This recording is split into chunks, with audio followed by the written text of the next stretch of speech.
did things change for you after that call? Quite literally, my entire life changed. Stop. Why are you comparing yourself to them? I can't afford $1,500. I had never had a bill that large in my life. You weren't just on Gary Vee once. You were on twice. Like, oh my God, I'm meeting Taylor. You're excited to meet me? No, I'm excited to meet you. What are you talking about? Oh, what were my childhood dreams? What were the things that I wanted to do as a kid? Let me guess. To live in Buffalo, New York. No.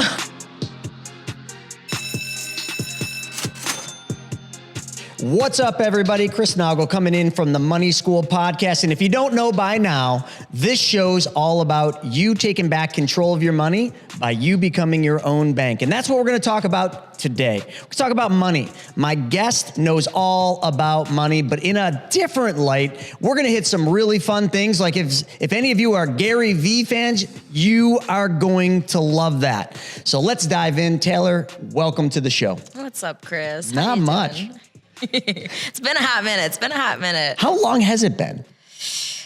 Years. When was the last time I saw you? It was definitely in a real estate kind of, I think it was the money course or something like that. It could have been, I bet you any money, it was probably 6 to 7 years ago. It has to be. It's gotta be. Holy crap. I think. I mean, time has flown by. Honestly, I blinked and like 5 years went by. So that doesn't surprise me. Doesn't surprise me at all either. At all. Yeah. But I mean, let's just dive right in. Yeah. The one thing that I remember hearing about is Gary Vee.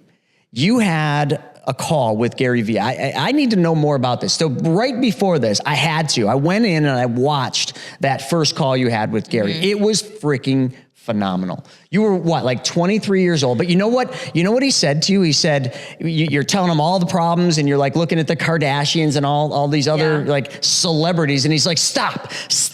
I actually think he said, fucking stop. I think that might've been his words. And he's like, most likely, he's like, you gotta slow down. No matter what you do, it's going to be a 7-year ride for you. And the cool thing is if that last time we came into contact was about 7 years, then we got a lot to talk about. It was around that time. Yeah, probably. Because that call was back in 2017. So that was right after, I think I was home from college for about a year. So 2017 was when the call with Gary Vee actually happened. And then from there to about 2020 was just like a full sprint of trying literally everything that I could think of. But that's what he told you to do. That's exactly what he said. Go out and flirt with everything. Yeah, which honestly was probably the best thing that I could have ever done. I tried a lot.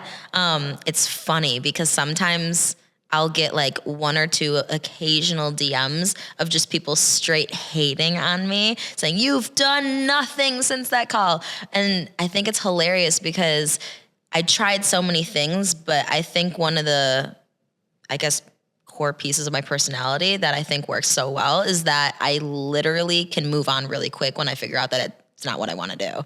So there's been a lot of things that I've tried and I'll deep dive into it, like down the rabbit hole style. And then I'll get to a point where I could keep doing it and probably be successful at any of the things that I wanted to try if I just did it long enough. But then I'm just like, no, this isn't really what I want to do. Let's try something else. But that's exactly what he said. Yeah. That's exactly is what everyone should be doing at that, time. Because he said you're going to get wealthy when you find one thing you love, but you can't know the one thing until you do a whole bunch of things that you don't love. Exactly. So that was probably the best thing that I ever did was trying a little bit of everything. All right. So audience, if any of you go back and watch that original Gary Vee interview, what I want you to do is I want you to come on and I want you to put comments about what you thought about Taylor. And now we're going to dive into what unpacked in that 7-year time frame, because literally now that you just said that was 2017, it was. Flip Out Academy, which is a real estate, many of you don't need to know this, but it was a real estate education program that I ran, me and my wife. And you and your family came into that program and you guys did some really fun, cool real estate stuff. But I remember that had to have been 2015. So we're on pace here with time now. Yeah. So now you couldn't remember, I couldn't, but it was at least that. Now we're back. So you were in college at that time. Your family was getting into real estate, but you were also you and your sister were getting into the real estate with your family, and that's kind of where the story should start. Yeah. So we did that one deal, and I remember kind of helping you guys, but you didn't really need my help. You were just We spot kind on. of have done flips over the years, nothing that was crazy, but like we grew up in the house that we grew up in where they were constantly renovating it as we lived in it. And then that turned into getting another one and then another one. And then so me and my sister always were helping my parents as they were flipping because they always wanted to obviously increase wealth and all that kind of stuff. So I think joining, that Flip Out Academy was more of like fine tuning and how to do more of it and better. Makes a lot of sense. Because I knew, like, when we first got into that deal, I'm like, they've done this before. But I kind of do that because, like, I knew about your family's business, and I didn't know about the hopping around with the different houses. But yeah, we've had a number of properties over the years, and most of them were properties we lived in. Now my mom does a lot of it in Florida, and yeah, she got real good at it. That's awesome. All right, so that's where we're starting. So here we are. You get done with school. You're kind of trying to find your way. And somehow you land on a call with the one and the only Mr. Gary Vee, who I think have you ever met anybody that doesn't like Gary Vee? No. He's about as real as it gets. He tells you what he thinks. And Super just genuine. like us, he's from New York and he's got a license to swear. What more is there to like? I always say that on stage when I get up there, especially I was just down speaking in Florida to kind of like I don't want to say it was a religious group, but it was pretty much a religious group. And I'm up on stage doing my normal swearing. And I had to pause and say, I'm so sorry for swearing, but just so you know, I am from New York and I do have a license for this. You know what? That's all you need to say. I just laid it down. You're from New York. That's all you need to say. I added the license thing. It sounded good. It sounds really fancy. So, it probably added to the moment. Yeah, good. I like it. All right, back to Gary Vee. So how did that call happen? It's actually really hilarious because I've never seen his Ask Gary Vee show while it was live. So this was just one time where I was watching TV and I was scrolling on my phone and it just so happened to pop up that he was live. So I'm like, you know what? Let's join the live. This is cool. And it was a YouTube live he had, which again, I'm never even on YouTube to see YouTube live. So it was just a weird scenario to begin with. And everyone in the comments is just typing their numbers and you could just see them scrolling up and disappearing. And I'm like, okay, I'll put my number in there. And I put it in, and it disappears. And then within 2 to 3 minutes, I'm getting a call from a 212 area code, which is New York City. And I'm like, no freaking way. So I answer like, hello? And it's Gary Vee. I'm like, oh shit. And that's about where my brain blacked out in that moment. Because then I had to rewatch this like 4 days later when D-Rock actually posted the clip of the conversation. But yeah, that's kind of what happened. It could have been anybody and it just so happened to have been me. But I think the craziest part about the whole thing for me is I've become really, really, really good at manifesting things. And I would say within 3 to 5 days before that call happened, I remember laying in my bed because I was just in this place where I was stuck post-college, didn't really know what was happening. I went to school for fashion design. I was living in LA, living the dream, and then like ended up back home. And, I was just in this place that I didn't want to be in and I was stuck. So that's kind of what the whole call was anyway with Gary Vee. But like 3 to 5 days before that call happened, I was laying in my bed like, if I could just have a conversation with Gary Vee, I know my entire life would change. Like verbatim, I was saying this to my ceiling. And then lo and behold, like 4 or 5 days later, it happens.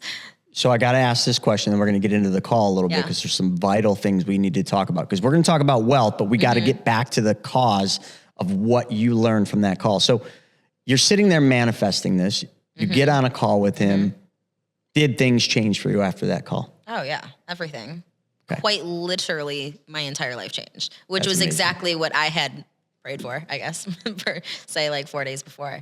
I think the biggest thing that changed for me was exactly what Gary wanted to happen. He's like, everyone in Vayner Nation's gonna be watching you. Oh, well, that freaking happened.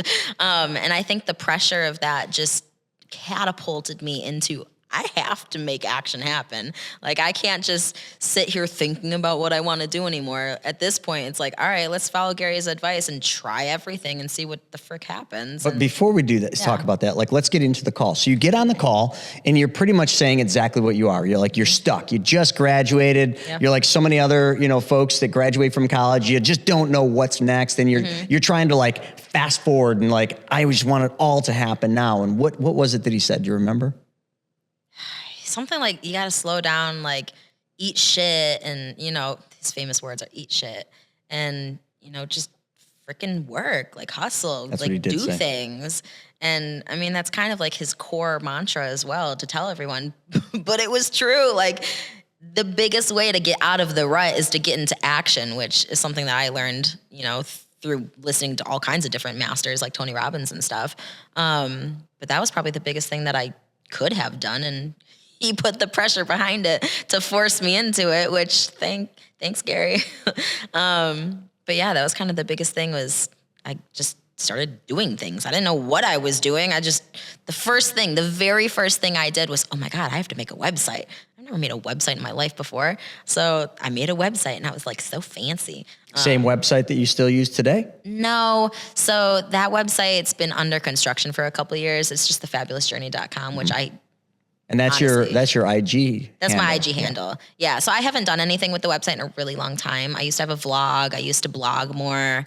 I have plans to like revive the website, and it just hasn't happened. But I remember that being the first thing I had to do, because in my brain, I'm like, I need a website. I need like my digital business card. I need to have a platform. And I don't know, just doing that. I think I spent like 8 hours straight one day, like 0 breaks, just learning how to build a website. And then I put it up there, and I'm like, this is so cool. So that was kind of the start of me doing things. But the biggest is having it, I just listened to it, so it's kind of fresh in my mind. Yeah. The biggest thing is you immediately come out and you start like talking about the Kardashians. And there was some other guy from overseas that you started talking about, but we'll just focus on Kardashians. And you're like looking at everything they have and everything they're doing. And you're just like, you want this, and you feel so behind because they're so ahead. He literally dropped the hammer on your ass and said, stop, stop, stop. Why are you comparing yourself to them? They had literally a family, which is a famous family, that paved the way for her. They had unlimited funds to put in. But why was it that, I'm going to ask why it was that you were comparing yourself to the Kardashians, but then I want to go into your message to everybody else, because I think that's a big problem in today's society. I think a lot of young folks, and I can say that now that I'm 47 years old, a lot of young folks are looking at all this social media stuff, and they're looking at everybody that's got all these things, or quote unquote think they have all these things, and they're trying to say, I want that, how do I get that? And they're all playing the game of get rich fast. What's your take, and why were you doing the same thing? I mean, I think for me, I was kind of in the same mentality of, I do want to get rich fast, which I think is hilarious because it doesn't actually ever happen fast. I think that there's a lot of years put into things for people to become an overnight success, which back then I just saw the overnight success. So the Kardashians, I remember it just being such like a top of mind thing because they were constantly on my newsfeed. And funny enough, a week and a half before I had my Gary Vee call, I had just bought in Khloe Kardashian's jean brand, which is called Good American. And it's just like meant for girls who had bigger butts and whatever. I'm like, oh, this would be perfect for me. So I bought a pair, I posted them, tagged her, she liked it. And that grew my following, my first 5,000 followers. So it was funny. That one tag. That one picture I posted where I tagged, Good American and Khloe Kardashian, both Good American and Khloe Kardashian had liked that post. And just that happening, I got like 4,000 to 5,000 followers. And that happened within a week of my Gary Vee call happening. So they were just so top of mind for me at that time because this like crazy moment just happened for me on the internet that will never be remembered. So for me, I was just like, oh my God, if that could happen just one time, what else could happen? And growing up, I always wanted to be like an actor and a model, but it was never something that I had gone after like full force. So I think in my brain, I'm like, oh my God, these people are famous for nothing. I could be famous for actually having talent. Cause I want to be an actor and whatever. So I think it was just one of those, word vomit moments where I had mentioned the Kardashians and Gary Vee was not having it. So. He was not having it at all. No, and he said to you, he said a lot of things, but basically he said it's a 7-year journey is what he said. And then to that, you were like, well, should I just focus on just one thing and go deep? Because he always talks about that, right? He talks about going deep into the one thing. Let's talk a little bit about what he said to that. It's funny. That's a video I haven't seen in a really long time. But I do know, like one of the things he always talks about is like the macro and the micro. And I think for me, the advice he said was to just try everything. If I'm at a place where I literally don't know what I want to do because I'm just stuck, the only thing I can do is try everything. And if anything, I'm going to find out what I don't like. So it's at least narrowing down, you know, to the path where I should be on, because I was just all over the freaking place. Like I was just so mentally stuck. That was the thing. I was stuck in my own head. Like it wasn't anything about my surroundings or my environment or anything other than I'm just stuck in my own head. So I think that was like the biggest advice that I had gotten from that was just do something, anything, literally anything. And that propelled me into, you know, action and motion and, you know, building momentum. And I tried a lot of different things. I went from like drop shipping to trying to be a content creator to trying to, you know, do affiliate marketing to this and that and this and that. And lo and behold, I didn't want to do any of that shit. And then come to find out at the end of the day, where did I end up landing? Oh, what were my childhood dreams? What were the things that I wanted to do as a kid? What were the things I was obsessed with for years that I just never did? Let me guess. To live in Buffalo, New York. Fuck no.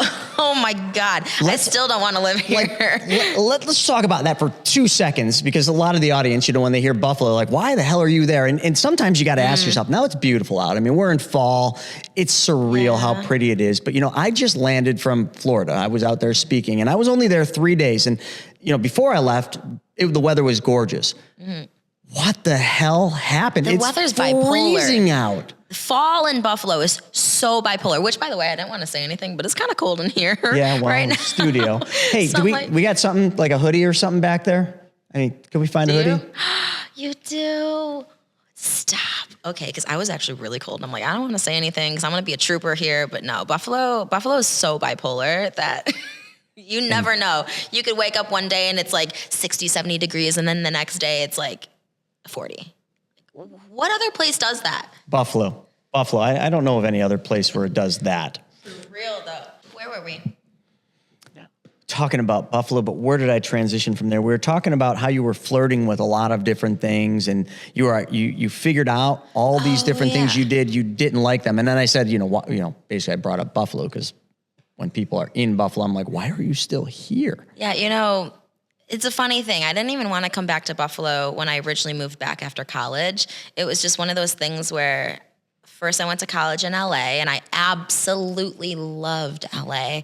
And then there was like a third year program I applied to at my school that I didn't get into. I was like the 11th person out of the 10 that they accepted. So then it was, my mom calling me, hey, well, you have two choices. You can either continue college because she really wanted me to get a bachelor's degree. She's like, you can continue going to college. I will, front the cost kind of a thing. Or you can start living on your own and paying your own bills. And at that time, I was looking at LA rent. I'm like, what? I can't afford $1,500. I had never had a bill that large in my life. So, scared little college me was like, I'll go back to school. People in LA are thinking, wait, when were you in LA? 1,500? 2012 to 2014. What are rents there now? I will tell you, the apartment that I had in downtown LA, which was a 800 square foot loft, it was awesome. That was $1,600. That same exact loft today, because I looked it up, it's like over $4,000. It's insane how much the pricing over there has just increased for the same freaking thing. So I ended up going back to school, went to Florida, studied abroad twice, and then again, here's the same exact moment I had 2 years prior. All right, Taylor, you graduated college. You can do whatever you want now. Or you can move home. And I'm like, I'm a broke college kid. Like, what choices do I really have? Struggle, figure it out. Like, my major fear back then was like being homeless. So I'm like, I am not moving to LA just to be broke to live in my car. Like, that is not happening. So I moved home. And that's how I ended up back in Buffalo. And that's how I ended up in my rut. And that's how I ended up, the whole Gary Vee call and all that. But see, now if everybody follows you and watches that first Gary Vee, what they're going to find is that you weren't just on Gary Vee once. No. You were on twice. And even I was confused about this because you were on Gary Vee's show, just over the phone. Mm-hmm. But then all of a sudden you were literally in his office the second time. And I'm like, oh, he must have invited you back. But that isn't at all how that happened. So we got to talk about like this manifestation. Yeah, so that was a funny moment. So this was about a year after my original call with Gary. And there was the new feature on Instagram where you could add like the handles to people's bios. And he was creating some competition where he wanted people to put his handle in your bio. So I was like, oh, easy enough. I'll do that. So I did. And I think I put something like, ask Gary Vee at Gary Vee. Like that was like what I put in my bio or something like that. And I ended up being like one of the top 10 accounts that they had selected to be finalists for this competition. And because my entire following basically was Gary followers, and at this point now it was voting, they all voted for me. They're like, we need you to meet Gary Vee. I'm like, yeah, I do. So yeah, I won by a freaking landslide. And he ended up flying me out. And that's where I ended up meeting him in person. It wasn't like we got to bring this girl back because we had this viral moment. No, I won a competition. Well, in the thing, he's like, I didn't even remember. And then all of a sudden when he put 2 and 2 together, he's like, wait a second, we already did a call. And you know what the funniest part was? When they were playing the episode where I was there in person, I didn't know this happened, but he was walking by the elevator and must have seen me and then figured out like, where I had come from, like we had already had a call that went viral. So he was like, oh my God, I'm meeting Taylor. And in my brain, I'm like, you're excited to meet me? No, I'm excited to meet you. What are you talking about? So it's just like a really funny moment. Because I think still to this day, that original Ask Gary Vee call is, I think, in his top 5 most watched videos of all time. Wow. The one I watched today was 4.5 or 4.8 million. Okay, yeah. The original call last time I had looked, which was years ago, was over 8 million views. And you know what's even crazier? I'm a huge Tony Robbins fan. I ended up doing all his events and all that stuff after, all this had happened. Your mom loves Tony. Loves Tony.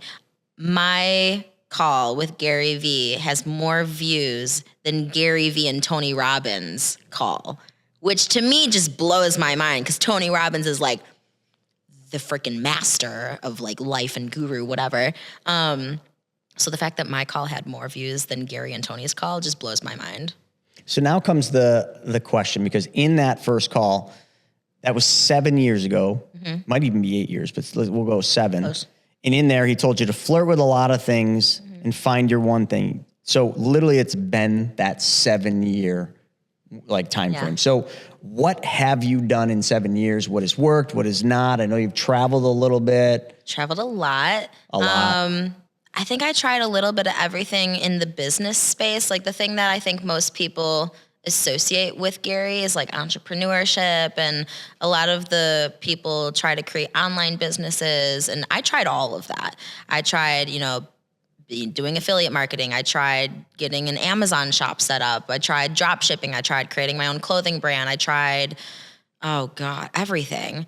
Everything you would typically associate with a digital content creator. I tried it. And again, I think if I stuck with it long enough, I would have been successful in any one of those things. I had invested tens of thousands of dollars, like the money that I really didn't have, but like it was all the money I had. We're going to talk about that, how you went all in and spent all the money you didn't have, because we got to get to the wealth part of it. So I just tried a little bit of everything. And, at the end of the day, I just kind of decided like that actually isn't what I want to be doing, which what led me down this whole journey of, self-awareness was the number one thing I ended up investing in after so many years of just trying a little bit of whatever.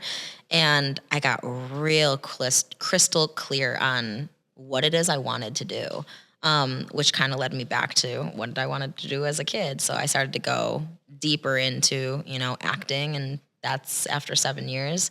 Finally, what I decided, like, that's my thing. And I've honestly stuck to it for like 4-ish years now, which is kind of crazy. It's the first thing that I've been hell-bent on, like, this is it. So after 4 years, I'm slowly seeing, the rise of that happening. And Hollywood's one of those things you can't predict. Like, you can't force it to happen. It's 90% luck, 10% skill. But if you don't have the skill, you're never going to make it. So it's a very interesting industry, but that's what I for sure landed on. We're going to talk about this thing called luck. See, I don't believe in luck. I believe luck follows opportunities that we create for ourselves. So we got to dive into that.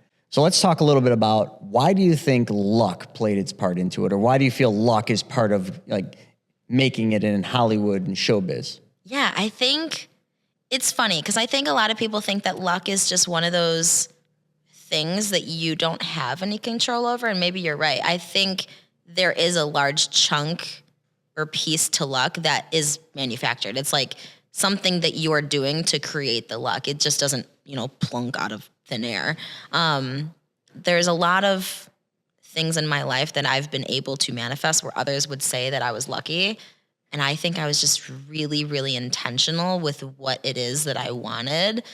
And it, the right timing, the right circumstances, the right people, the right place, the right time, it all kind of fell together. And that's what I call manifestation, is doing all those things and being in all the right places. Of which none of it has to do with luck, because you can't manifest luck. You manifest an outcome, or you manifest something. Yeah, I've always said I was like the luckiest person ever because I just happened to win things a lot. Like when I was You focus on 1 or 2, I won diamond earrings. Like, oh, buy a cookie from, I don't know, Mrs. Fields or something, and we'll give you diamond earrings if you win like the golden ticket kind of thing. Like I won that when I was like 2. And I just little things like that, I've kind of always won. My whole family's always said, she's the luckiest person ever. She's always lucky. I'm always winning the lottery tickets, like stupid things. But yeah, so that's kind of where in my brain, I'm like, I'm so lucky. But I think that just created this hyper awareness of I could really manifest anything.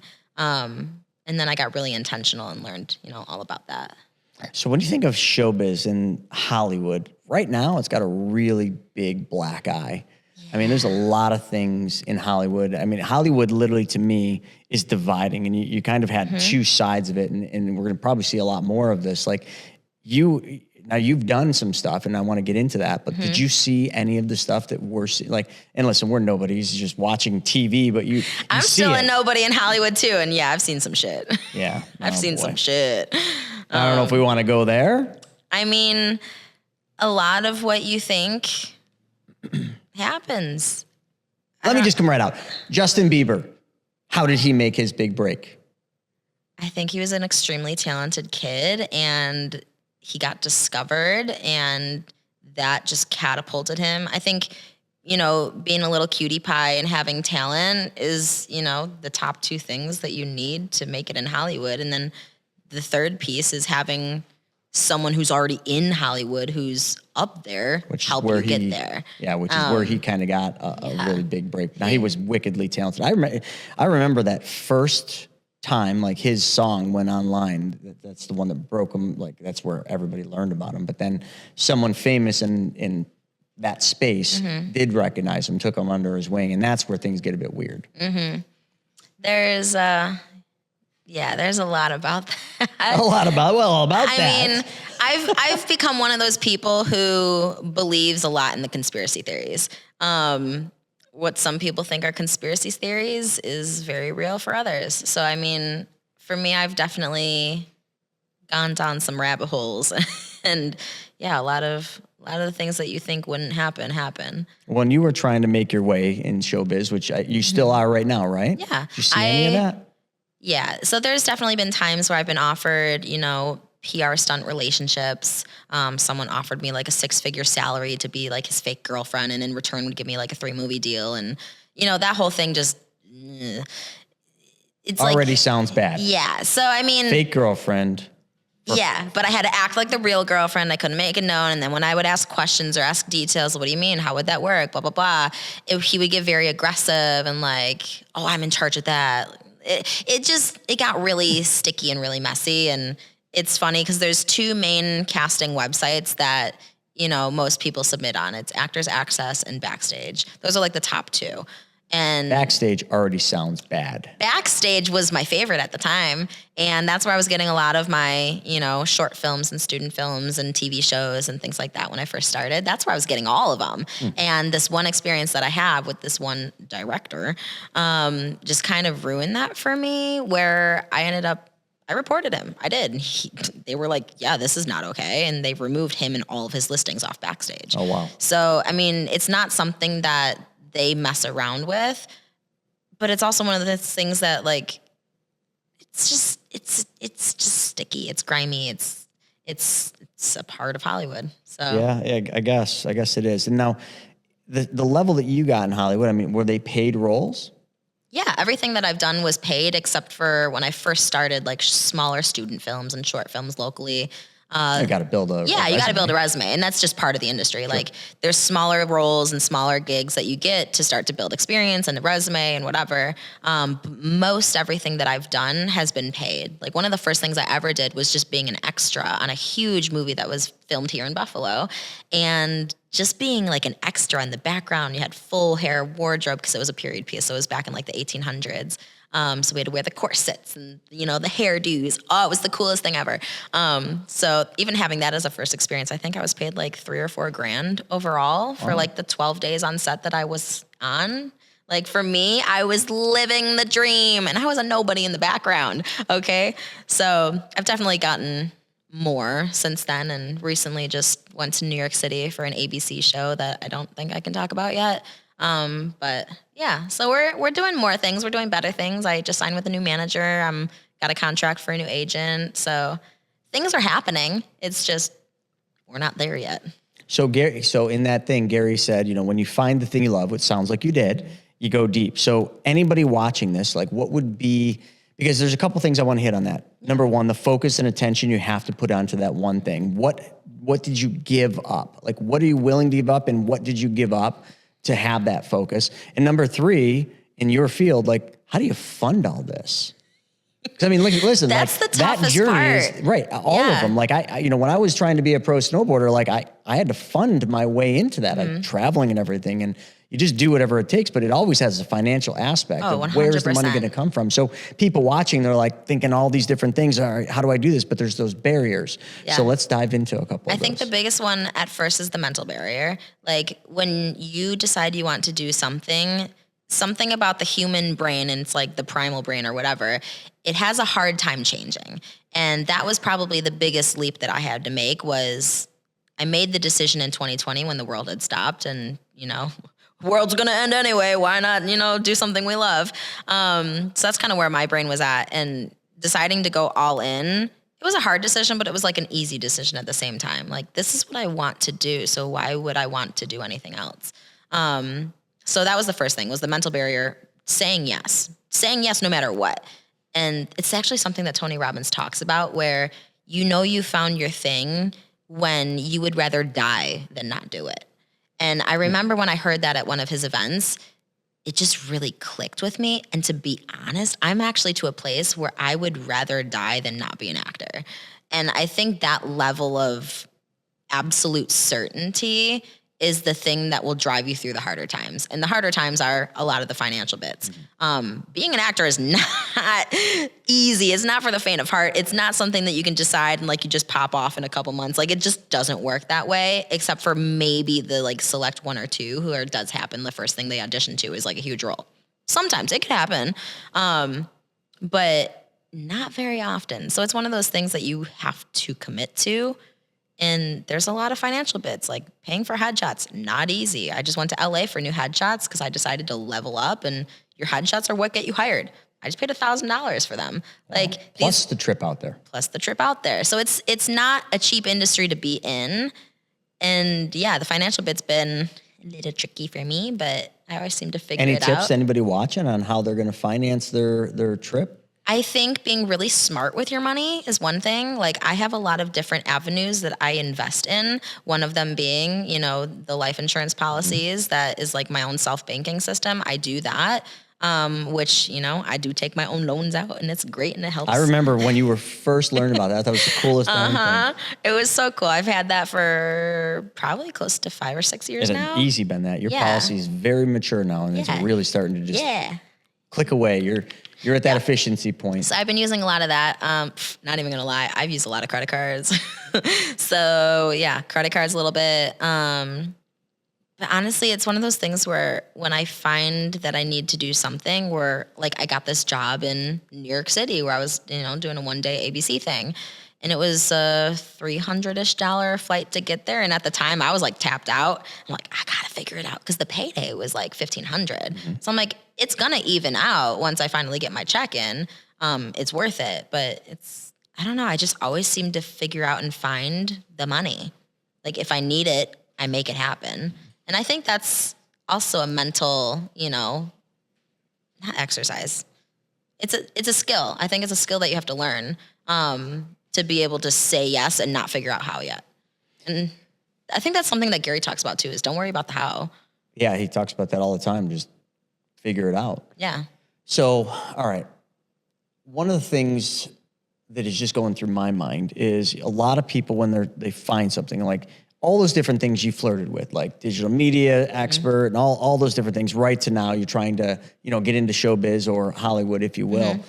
So how much does having a social presence matter today? Seriously, because I know for me, I'm very fortunate. I started in social media a long time ago, found the right people, was very consistent and persistent. Now I have well over 1 million followers across the different platforms. So for me, things have gotten easy with that. But that journey that I did way back when was way easier to build and scale. Like I came into TikTok early on. I hate TikTok now. I don't even monkey with it, but I did. I built up like 300,000+ followers, organic followers. Yeah. And I did it relatively quick. And Instagram, same thing, and I got verified the real way, not the pay for play way.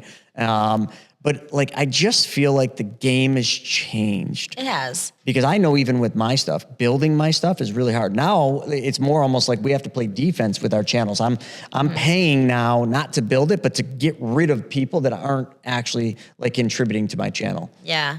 So anyway, that was long-winded, but how big of a thing is that right now? It's super important. One of the questions that a lot of auditions ask for is how many followers do you have or what's your social media handles? I think that has just become a part of marketing these days. If you don't have a social media presence, chances are someone else does. And when they're going to promote, a movie or TV show or whatever, they're going to want you to post about it, which is more eyeballs. So I think, at least from a Hollywood perspective, if you have a following, it gives you that extra boost above someone who doesn't, who would be equally as talented as you are. Say you have the same resume, you have the same talent, you have the same, audition, they're really stuck between the two of you. They don't know where to go. Who's got the bigger following? Well, I know one thing with followings, it's a bit skewed nowadays, is it's pretty easy, definitely on TikTok, Instagram as well, to buy followers. And I know a lot of people do this. There's 1 million of these companies that you pay them this much to get in a celebrity giveaway, and then all of a sudden they can promise you 5,000, 10,000, 1 million followers, just pay them. When you're actually in those auditions, and let's say you came and said, hey, I got 1 million followers on Instagram, are they going to go back check that and make sure they're real followers? I think or is that that's a still 50-50. a cheat code? I think it's a cheat code that's less usable because it's kind of easy to figure out if it's a fake following or not. Yeah, you just look at how many comments you look you're at the getting. engagement. Yeah, it's pretty easy. So I think there might be something to that, but there's also that kind of superficial aspect of Hollywood where they're just going to look at the follower number. Oh my God, you have 500,000 followers? Wow. And that's how I used to look at it until I got on the inside and I realized, oh wait. And then now when I look at people low. and I'm like, that dude doesn't have 500,000 followers. He does. It's just because I'm out there all the time. I'm like 500,000 followers, all fake, because I know the journey and I know they go from 0 to 500,000 in a matter of 2 years. And I'm like, you just can't even do that. Yeah, I think there's something to it though, where the algorithm's constantly changing. I know personally for my following, I've never paid for followers. Mine. You paid by being on Gary Vee. Yeah, I got the natural following and I've even lost followers too, but that's a whole nother story. With my account, I used to get regularly 1,000 to 2,000 likes per photo. And then I went through a period of time where I stopped posting. So I think because of the algorithm and how that's set up, my engagement dropped because I stopped posting. So Instagram stopped putting me out there, even to my own followers. So now, depending on what the post is, there's some posts where I'll still get 500 to 800 likes. And then there's one I posted yesterday and I only got maybe 200. So I know my engagement fluctuates, but I think a lot of that has to do with the algorithms these days of it's an interesting thing because I haven't cracked the code of the algorithm, but it's constantly changing and you almost can't win unless you pay to play for it now. Because I think a lot of the platforms, especially Meta, they want you to pay to boost your posts to even be seen by your own followers. So they're not true organic anymore. TikTok is, to an extent. Like, same thing. When I joined TikTok years ago, I got 50,000 followers within like 3 months, and it was super easy, all organic. But I think it's one of those things that once the platform gets big enough, then they change it to you have to pay to be viewed, which I think is wrong, because that's not social media, that's paid media. So let's be honest about that. But followings are still important, but I think they're still very easily skewed. Yeah. The only one that I will say, and I'm probably wrong, but the one that I think is truly organic and I think maintains that integrity is YouTube. Because I've seen people try to build their YouTube by having ads that direct people to watch a video on YouTube, and well, it's Google. So, I mean, YouTube picks up on that quick, will not suggest your posts out, which is the single most important thing on YouTube is suggestions, because that's YouTube putting you in front of the right audience or testing you in front of other audiences, which, can be huge. And if you pay to drive your growth in YouTube, it literally stunts your growth forever and is very hard to get in their good graces again. You kind of said that about IG too. And, they're always changing, but I would urge anybody watching, just what little I know, to be very careful about trying to build the fake audience. Do everything you can to build a real audience, but then don't do what you did and don't stop posting, because like that, once you lose that momentum, it's so hard to get it back. it. Yeah, that I think you're right with YouTube as well, because that's always been the number one platform that I've heard content creators love. It's like the best as far as, they pay their creators to create and for the views that they get. Like, they're the best for paying creators, but they're also the best for still being authentic, because it's hard to fake it on YouTube. When you have the policies in place where you're being, penalized for, the bots and the whatever, it creates a more authentic platform. So here's an interesting thing. I was just speaking in Orlando, and I'm going to be honest, because if he watches this, I don't care. There's this jackass that got up on stage, all fancy dressed, digital media guy, gives this whole thing saying how he's responsible for the person that put the event on, her following on YouTube, which it's not, but anyway. And then he starts talking about how much he makes, how much, or how he flies private jets, all the shit that I hate. Because instantly I'm like, this dude is as unauthentic as it is. He's flexing. But because everybody knows I have a following, they kept coming up to me being like, hey, should I hire this Alex? I'll just use his name because I don't care. Should I hire Alex to build my YouTube? I said to him, Alex isn't going to build your YouTube. Alex is going to hurt your YouTube. He's just going to take your money so you can't afford to create good content.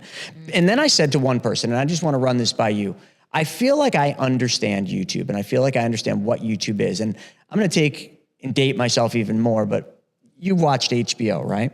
Oh, it was one of my favorites. Yeah. Okay, so remember back when HBO was just HBO? There wasn't 15 HBOs, there was one. Yeah. But you remember watching HBO, it always seemed like they would just replay the best movies of the time. Like, back when a hit movie would come out, HBO would constantly keep playing this. But there's tons of new movies, but it was like hard to get the new movies. And even when the new movies that weren't as popular came on, they were like at midnight. Did you ever put the two and two together? I don't think so. And then did you ever compare, and I did this, the studios that were making the movies mattered. It was like Universal, Paramount, Pixar I'll use for the stuff. It was always the same content. I'm going to bring this back to content producers, but the same production houses making the movies that got the most airtime. But nobody ever thought about that. It's called show business. YouTube is HBO or any of those. They are the platform. They are the place where the movies go. And all we are is the Paramounts, the Universals, the Pixars. And I will tell you, for a movie, production quality matters. And there's never a movie that's successful ever in history, and all of them are this way, that isn't constantly changing. You might know, you're getting that. How often does a scene change or a music change in a movie? Oh, all the time. It's like seconds, if that. So every couple seconds it's moving. So for me, being a content creator on YouTube, and that's my number one platform, I spend $23,000 a month creating content on it, which is a heavy lift for somebody looking at it. But everything we produce, everything's always moving. It's changing. Musics are in, out. It's always evolving. And I took that because I looked at how these production studios, we're talking showbiz, make movies. And I said, all I've got to do is make good movies, content. And then YouTube will look at my content in my field, then start suggesting me out. And lo and behold, son of a bitch, it worked.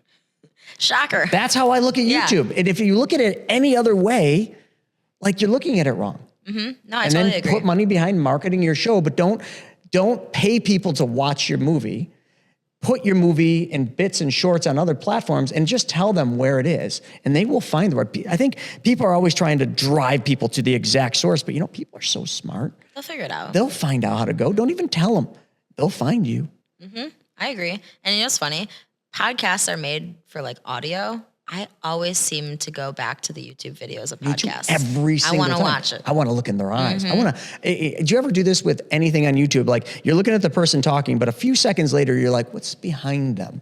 What is that? Like these studios, like we've got so much stuff behind and like people are probably looking past us and looking at like, is that Bansky? Yeah. Or Banksy? Or is that like, what is on that wall? I can't tell. They're not even looking at us right now. They're looking beyond us, but that's the fun part. Yeah, because everyone's so ADHD these days that they need something to constantly be looking at. It's like you have to multitask in order to actually focus anymore, which I think is funny. I wonder, so a second ago, and I didn't say anything about this, I wonder how much people were paying attention. So I had a bug crawling on my glass of water, and there was It's a there. point. It's still there. Is he? It's right in the front where your fingers are. There he is. So there's the bug. Now, I wonder how many people, before we called this little bugger out, were actually seeing it and watching this little prehistoric little bugger here and saying, oh my God, there's a bug on his cup. But now, for the rest of this video, and I'm not drinking the water anymore, but for the rest of this video, people aren't going to look at us anymore. They're going to be looking at the bug. It's the bug show. So sorry, I just ruined your whole episode here because the bug just became the most valuable player. I think that's going to be the funniest part of the whole thing. I didn't even know he was still there. This is the clip. I flicked him off and I had him down here. He wasn't part of it, but now he's there. So That's his home now. Bug, we just made you famous, buddy. Check it out. Check out the bug. All right, anyway, bring it back to reality. I don't even know why or how we landed down that rabbit hole. Let's bring it back to Taylor. So YouTube cinematic. Showbiz. Yeah. I think you're 100% right. Like there is a lot of aspects to YouTube, but just watching YouTube, you'll see what's popping off and what's not. Like you don't have to pay someone tons of money to be successful on social media, like at all. You just have to be observant. You have to recognize the patterns. You have to have some sort of, knowledge of what to look for. It's not really that hard. It's not rocket science. It's just, you just figure it out and you do it. Just like everything else, like start with it and go, learn as you go, tweak it as you go. Like you just have to do it. And I think same thing with what you're doing in showbiz is the same with YouTube. Like one of the biggest mistakes people make is they get into YouTube, they're hoping to build this huge YouTube channel and monetize it, make all this money and get all these leads, but they keep doing it consistently, persistently for a month, and then nothing's happening. And then they do it for another month reluctantly and nothing happens. They do it to the third month and like, this just isn't working. And they abandon it. Yeah. They're 3 feet from gold. You heard that story, right? Did you ever remember me talking about that back in the flip out? It's my favorite meme where the guy who's mining and he's mining and there's like 2 people mining at the same time. The one quits and stops and the other one keeps going, but he didn't realize he was like 2 millimeters away from his diamonds. Yeah. It's like my favorite meme of all time. I have it hanging on my wall. There's a book written by Greg Reed. We'll give him a plug here. He's got a book called 3 Feet from Gold. If anyone hasn't watched that, watch it. It's the most miraculous story, and all of the watchers of this are 3 feet from gold, but they don't know it. And then there's the diamonds, right? The story about the diamonds. You remember that one? It's famous, but guy owns this property. He's got a stream out back and, crosses the stream every single day. True story or like? True story, I think. I mean, throughout time. I mean, Napoleon Hill talked about it. Earl Nightingale talks a lot about it. And I just heard about it again in another book. Oh, the Rockefellers. So it's got to be real. I'm reading a book about the Rockefellers. So anyway, this guy's got this thing and somebody tells him like, that there's diamonds in the hills and that. And so he kind of researches it all, finds out across the world, there's diamonds in the streams, sells his farm, sells everything he has, goes across the world to this area where everybody said diamonds are, goes broke, jumps off of a bridge, kills himself. Then the guy that bought his property one day, and there's another story with a monk and in the property. But anyway, going out back, crossing the stream, it's a sunny day, sees like a glimmer, picks up a stone, just a big black stone that had shiny things, puts it on his mantle. Someone happens to be in his house one day looking at it, and he's like, where did you get this? Doesn't tell him what it is. The farmer takes him out to the stream, shows him, and there's lots more of these stones, tons of these stones in the stream. You know what I'm talking about. It was a diamond. He just didn't know what a diamond looked like. Oh my God.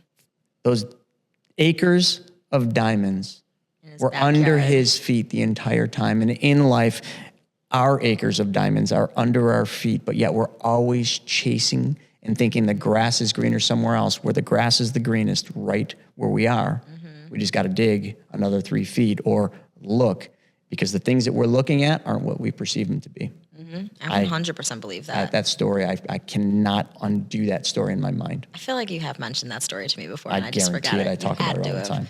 It's funny because they say the same exact thing in Hollywood. They're like, you will make it if you just keep doing it. I know. And there's so many actors, some of the ones who are most famous for being in Harry Potter, who are older actors, those were like their first roles, was being like, you know, the professor. Could you imagine?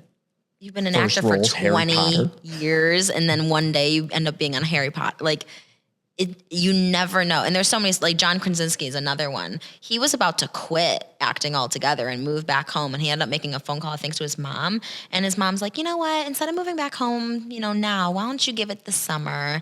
And lo and behold, it was that summer he got cast to The Office.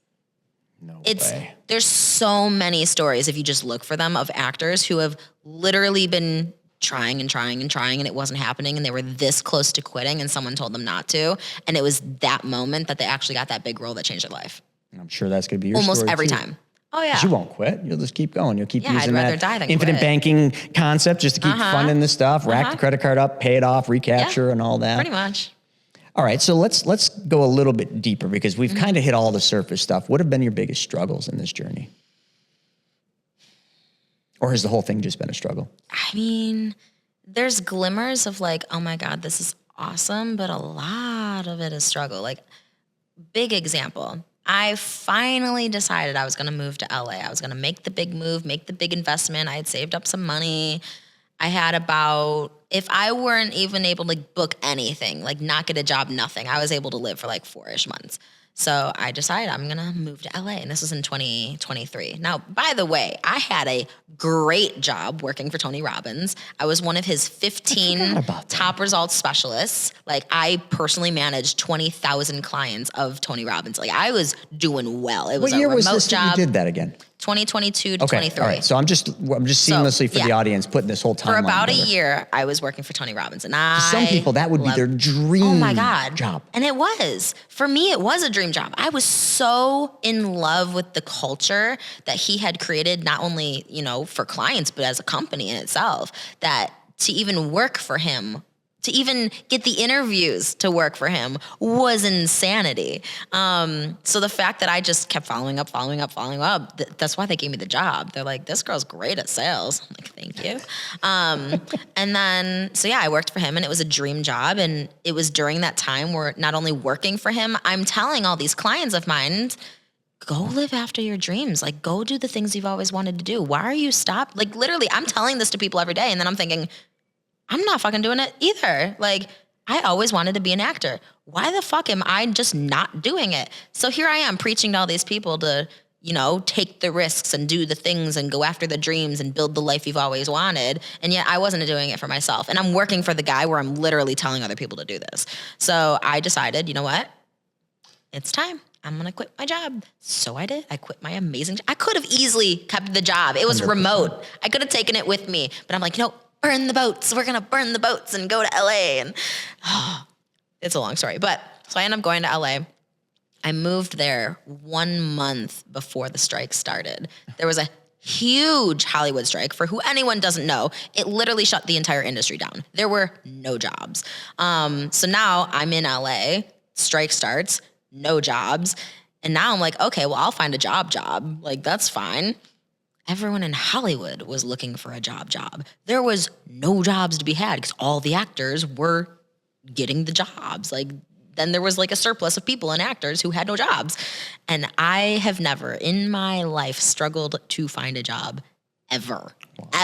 Like in LA. And in LA, where there should be a surplus, you think. I literally applied to over 400 jobs.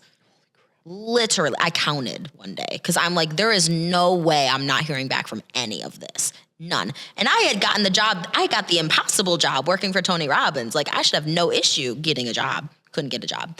So I lasted about that 4 or 5 months that I had my money. And my last month that I was there, I remember I was crying, less than like $200 in my bank account. Credit cards, which I had just paid off, were all racked up again. Like, shit had just happened. I got scammed out of some money. Like, it was a horrible time. And I remember, my last resort is calling my mom. That didn't fucking work out. She is a savage of a businesswoman, and she's very good at what she does. But when I called her to be like, help me, I'm poor, kind of a thing. For anyone who doesn't know, Bridesmaids, that's the reference. Yeah, that didn't work out so well.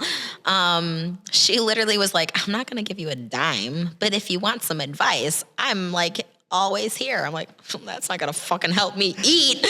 So yeah, that was a shit show. And after, all my money was gone, I'm like, all right, I guess I have no other choice but to move back home. And I did. And that made me so fucking depressed. I was not okay. For about 6 to 12 months, I was just depressed. I was so sad. I was angry. I'm like, out of all the times I could have moved, that was the time I chose. Like, are you kidding me? Oh my God. Yeah, that was not a good time at all. And yeah, even after all that, I'm like, no, I'm gonna still do acting. I'm gonna still pursue it because that's what I want to do. I'd rather die. And that's when I know, like, yeah. All right, well, we're gonna take a real quick commercial break. Are any of you feeling short, feeling depressed because you just aren't tall enough? Well, hey, look at us. We can't even touch the ground. This is the first time ever I've done this episode where like the other person, their foot, and we're in the same pose, their feet don't touch the ground like mine. So I thought that would be... Shorty Club. Thought I would bring that up. And also for any of you that actually thought we were cutting to a commercial, you have no idea who I am and you do not follow this. This show has 0 commercials, never will. I don't want people's money because then I feel like I owe them something and I don't want to owe anyone anything. So anyway, right back to the show. I honestly feel the same exact way. I hate owing people money. Literally, it irks my soul. People are like, this just happened. Somebody the other day was like, dude, you've had this podcast for like 7 years. You get thousands of downloads every one. Dude, you need to be monetizing this. I'm like, oh, well, how do you monetize a podcast? He's like, dude, I charge people $5,000 to come on. I'm like, okay. So when they come on your podcast and pay you $5,000, you are literally their slave. You have to call them out. You have to ask them the questions they want you to ask. So what did you create? Do you have your own podcast, or do you just have a network like TV station where everybody owns your ass? Mm-hmm. It's Nobody's paid going to media own this at that because point. I'm not going to do any commercials for anybody, period. No, it makes for a more authentic podcast. It makes for more authentic conversation. Because if I paid you to be on this podcast, I feel like you would have to skew it towards what I would want the conversation to be, which... Of course you. What kind of conversation is that? Subconsciously, I feel like you would anyway, because like, oh, this person paid me $5,000. We got to drive back to their site. Make we got them to look do this. good. Like at this podcast, when you take nothing from anybody, like if I don't like my guest, I'm not sending anybody anywhere. I'm going to make them tell me whatever I want. I'm going to get what I want from the podcast. It's just like that is what I want to watch when I'm watching a podcast. I don't want to watch some fake shit where somebody's saying, oh yeah, that's amazing. That infinite banking thing. Wow, that's so good. Where would people go to learn? Fuck you. If people want to do it, they're going to know where to go. And it's just, And I've done it. Shame on me. I've paid a bunch of people money to be on their podcast. And that's exactly why I know I would never want anyone to pay me to be on this one. Did it work out for you at all? Just so everybody knows, like, she didn't pay to be here. We're just getting into this. Yeah. Did that work out for you at all, though? The one that I paid for? Yeah. I mean, one did. Well, actually, I would say 2 of them worked out really well. But the host was really good and didn't give a fuck that I paid him. Literally, like, Cool. bashed the shit out of me the whole beginning of the podcast. And then we came around to it. And I paid him $5,500 to be on that podcast, but he was authentic. And then I've been on other ones where I paid and like, they're just like, so where would people know to learn about this? And it's just like, that was weird how you just did that. So I guess it's 50-50. I'm not saying that, I'm not bashing anybody that charges people to come on their podcast. I just think you just got to pick your path. Yeah.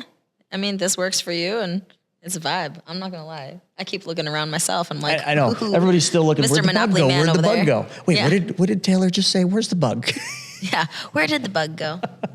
Yeah, it's fun. But I mean, it's just like you just got to pick your path in life. And I think it's right back to what, Gary told you. You got to go out there and flirt with a whole bunch of things and find the path that you love. And I love that you said, I'd rather die than not chase this. Mm-hmm. Even though right now, like, for a lot of things, a lot of people are doing, like, there's no money in it. But they're 3 feet from gold. But when you take your eyes off of it, that gold evaporates and somebody else gets it. Yeah, 100%. And one of the funny things too is I think some people will get confused on the like bone chilling feeling of this is what I'm meant to do and I'd rather die than not do it. And, oh, well, if I just never quit, like it'll happen. Like I've seen a lot of people, and I'm guilty of it, like from forever ago, of people who follow Gary Vee, and then they say they're going to go after something, and then they're just persistent as hell. Like, perfect example. There was a guy who hit me up in the DMs so freaking often that I actually had to end up blocking him because he called me 30 times in a row. He's like, oh, like Gary Vee says, just be persistent and one day it'll work. No, dude, like, that's a little too much. Like, you have to know that one, it's what you're meant to do, not just what you want to do. Because there's a lot of things that people want that never happen. Agree. So I think it's a fine line. Like, there's something like to acting for me that is just so innate that like I've had validation from other people in the industry telling me, oh my God, yeah, that's what you have to do. Like, oh my God, yeah, you're going to make it one day. Oh my God, from the last year, you've improved so much. Like I've had those outside validations that have reinstated my core belief of this is what I meant to do. If you're not getting any of that, maybe it's just something you wanted really badly that you became so stubborn that you're like, I'm not going to quit, because now you're being stubborn to keep towards it. But what if it's not actually your thing? I think there's that fine line of the intuition and the outside validation will help you get towards where you want to go. And then there's something to, dude, I mean, you kind of suck at singing, but you want to be like opera. Like, keep trying. You can keep working at it. But maybe that really wasn't the thing. Maybe you wanted to be a songwriter instead. Just curve a little bit, and that's your thing. I don't know. I've met people who've been so persistent in what they wanted because they were stubborn about it, but it really wasn't the thing that they should have probably been doing. And who am I to judge? Like, go after your dreams and do it, and fucking what anyone else says. But I think you have to follow your intuition of, am I being stubborn and this is my ego making me go towards it because I don't want to fail? Or is it really what you're meant to do? That's really powerful.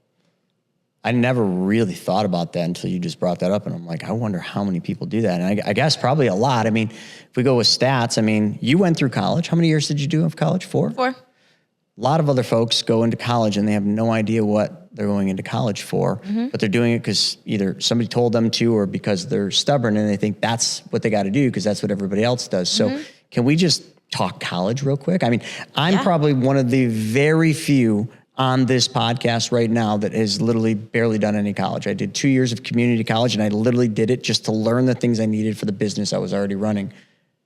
Is college important? Did you get stuff out of it? What do you think for the young folks today that are being hoarded into colleges? College is a tricky thing for me, at least.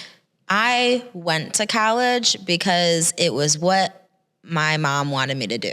Like, she wanted me to have a college degree. Hell, she kind of, what's the term? She kind of persuaded me to keep going to college. At one point, I was ready to be done. After my 2-year degree, I was good. And I can honestly say, my 2-year degree in fashion design, do I do fashion design anymore? Hell no. Do I make my own clothes? Not even close. But the programs that I learned in that college, because it was technically a technical school, I learned all the Adobe programs. I use that in marketing every day.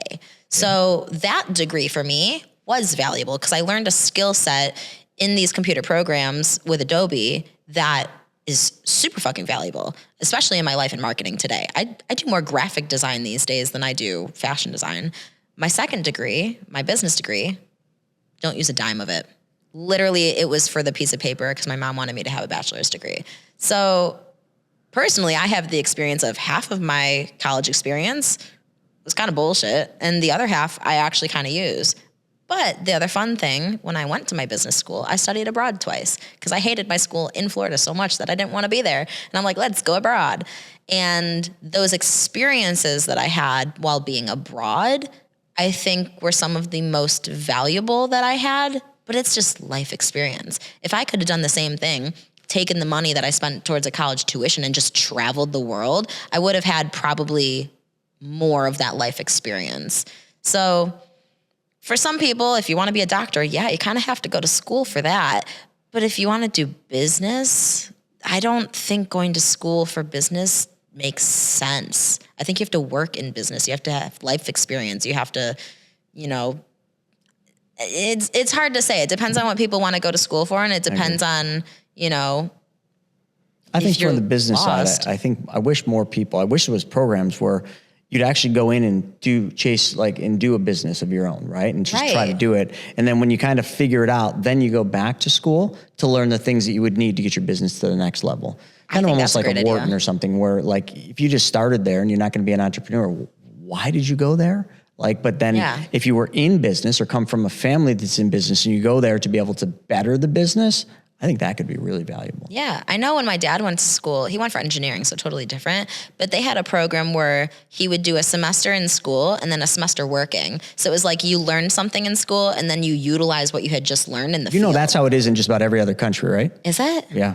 See, that to me makes so much sense. Yeah, like in Scandinavian countries like Switzerland, and I'm going to get some of these wrong, but Netherlands, I think Netherlands, because we've had exchange students, that's pretty much how they do it. It's a work-learn kind of program. I feel like that should be how uni is run, but we all know the university in this country is a business. Money! Everything is a business. So that's why we're not actually getting educated. But yeah, college, I could go 50-50. The life experiences that I had in college, more so my study abroad experiences and when I lived in LA, I think that taught me more than the actual classes I took. Like the actual classes I took, I can't tell you a damn thing about anything that I learned in college except the Adobe programs that I learned. That's the only thing from all of my 4 years curriculum-wise I use. Wow. That's it. We're not going to go into what you paid for college, but that's an expensive Adobe course, right?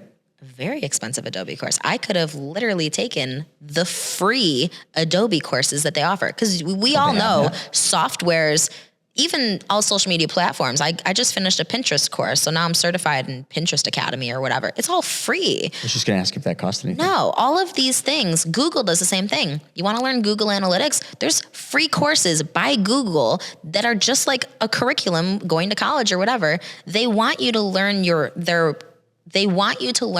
platforms so that you can then use their platforms. So they're offering all this shit for free. Like, you don't have to pay anything, honestly, for half the shit that you want to know. And YouTube's all free. YouTube. I mean, if you really want to experience YouTube the right way, pay their whatever fee so you don't get commercials. Like on that thought, one of the things that I think is very vital, there's a lot of people that want to be social media stars, want to be influencers. And, I think that's like a whole thing. It's almost like a new profession. Mm-hmm. I think every one of them should be forced to first learn how to edit. Like if they learned editing, and you can learn editing totally free on YouTube. There's tons of YouTube influencers that teach all the tricks of the trade with editing. But I think if they want to be an influencer, learn how to edit and then start producing content, because then you can take the content, edit it, and make your movie, your content that will actually be watched. I almost feel like that should be a natural progression with content creators. I agree. Learn editing first. I wish I did. I mean, I used to edit snowboard films way back in the day, and that was back when we actually literally had the editing wheels, and you'd advance it with a wheel, back it with a wheel. Oh, it was... I didn't even know that existed. Well, I'm old. I'm getting old. Yeah, no, that was a thing. That's how we used my to do it. editing is with Adobe Premiere, and like you just click buttons and drag and drop. Sweetie, I'm going back to VHS tapes.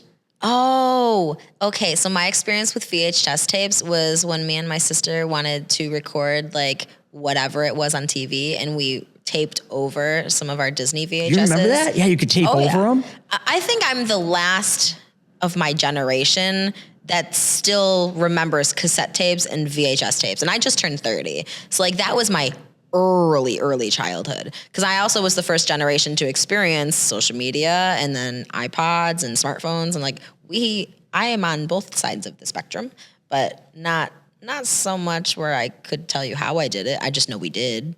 Gosh, things were so different. Back in those days, I remember I don't remember who it was. There was a skateboarder who made movies, and how he'd do it is he'd film all of his stuff, on a VHS camcorder.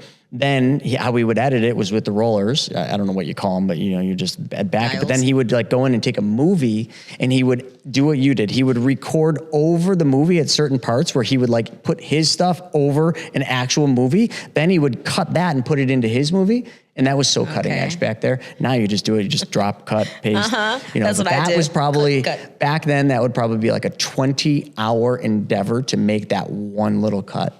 That's crazy. Anyway, I have no idea why I went down that rabbit hole. We were talking about editing, but I think that's a huge skill in today's world. And I don't think it's going to be. And also now, I mean, you want to talk about the future a little bit, and it's right in line with you. I think YouTube, now that YouTube is making TVs, and we're seeing it on our YouTube channel, people are absorbing our content on TVs. So like now in the future, like I feel like that is where things are going. My daughter, who's 4, doesn't watch TV. We have a TV in every room in our house. And the only thing she will ever watch is like Boss Baby or used to be Cars or Monsters, Inc. But she literally absorbs all of her content on YouTube. Gen Z is the same way. They don't watch TV. I don't watch cable. So if you're trying to think of but I watch streaming on everything. I watch Netflix and Hulu and HBO. Like I watch all that. But the generation just below me, they don't even watch that. No. They watch everything on their phone, social media wise. TikTok, YouTube. To me, I thought that's kind of crazy. Like, I think if the young folks are thinking about what's going to be hot in the future, I don't think you need to think hard. Just look at what kids do now. Transition that into what you're going to do. Be there 3 feet from gold. Well, if you look at Hollywood, they're doing they call it vertical short films now. And it's literally short films filmed in vertical specifically for social media. Like there are high-paying acting jobs. And so at first, I was looking at them like, I don't want to do a fucking vertical. What's it going to be on TikTok or some bullshit? They're filming them for YouTube Shorts. And they're verticals that are paying $500 a day just for actors. So how much are they making on YouTube? Well, I mean, another thing, like all these series, back in the day, remember you'd watch like series and it was just kind of like second-tier actors or actresses. And now it's just like all these like series they're doing, these are like the biggest of the big motion picture stars. And like, they're just making these little series. Well, they're putting big money behind vertical shorts now. And that's all going on your phone. That's what you're watching it on. So even if you look at Hollywood trends, they're doing the same thing. If this thing goes viral, there's gonna be a lot of people that are gonna make a lot of money off this in the future. But let's as we get to the end of this episode, like what is the future for you? Like where are you going? What are you really gonna make happen? Because you gotta put it in the universe. Yeah. I mean, I honestly, realistically say in the next 12 to 24 months, I will land whatever that big role is. The one that's gonna put me out there. I don't feel in my core like it's gonna take longer than that. Manifest a little bit more. What role is that gonna be? We got to get it a little bit more granular. The dream role for me would be something in the fantasy realm. I read a lot of fantasy books, something in the genre of like Game of Thrones or Avatar or, things with dragons, whatever. That's a lot of the books I read. So my dream, and it's on my whiteboard, is to literally live as closely to the life of the books that I've read. So whatever book series comes out that's about to blow up, and in my brain, it's either the ACOTAR series, which is massively blowing up right now in culture. Or there's another book series, which, by the way, they only have the first 2 books out. They're contracted for like 5 to 6 books. They got a movie deal already from book 1. It's called Fourth Wing. Crazy fan base and cult. And Michael B. Jordan's production company is the one that bought the movie rights for Fourth Wing before all the books have even been written. That's crazy. So I could see something like that, you know, being something that I get into. So since they call you the lucky one, but luck is nothing more than you following opportunity, and you're a manifester, so you just put it out there. Where can everybody follow your journey to see within 12 to 24 months that's what's going to happen? Yeah, well, my handle's at The Fabulous Journey. So we'll see where the journey takes me, I guess. I love it. Well, folks, get on it. Make sure you follow Taylor and the fabulous life. I almost didn't say the Fabulous Journey. The Fabulous Journey. The Fabulous Journey. Follow that. Check it out. And also, I'm going to come back to one thing. Anyone still thinking about where's the bug? It's all about what you focus on, folks. I planted a seed. You didn't even know I did it. And the whole rest of the episode, you're wondering, where'd the bug go? With that being said, folks, thanks for joining me for another episode of the Money School Podcast. We'll see you on the next one.